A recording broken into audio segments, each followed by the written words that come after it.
আসসালামু আলাইকুম ভাবি। ওয়ালাইকুম সালাম। কেমন আছো? হ্যাঁ। এই রতন, এনে ধর। এই পোস্টারগুলি গ্রামের সব বাড়ির সামনে লাগিয়ে দিবি। ভাবি, এই পোস্টার দিয়ে আমি কি করব?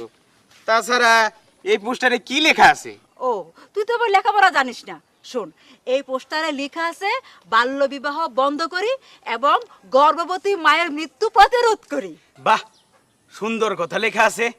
আরে এই কথা তো আমার না, আমাদের তেঁতুলজোড়া ইউনিয়নের মাননীয় চেয়ারম্যান সাহেবের কথা।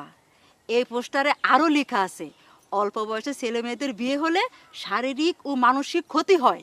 ভাবি, এইসব কাজ করে আমাকে চেয়ারম্যানের লাভ কি? আমাদের চেয়ারম্যান সাহেব হলেন সচেতন লোক।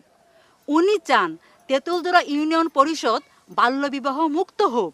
একদিকে মৃত্যুর সংখ্যা কমবে, অন্যদিকে শারীরিক ও মানসিক অবস্থা ভালো থাকবে। দারুণ তো, ওনার মাথায় মেলা বুদ্ধি আছে। চলেন ভাবি, ঘটকের বাড়ি যাই।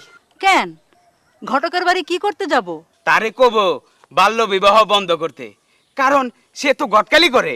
বাহ, সুন্দর একটা কথা বলছিস তো। ভাবি, কাজী অফিসে যাইতে হইব।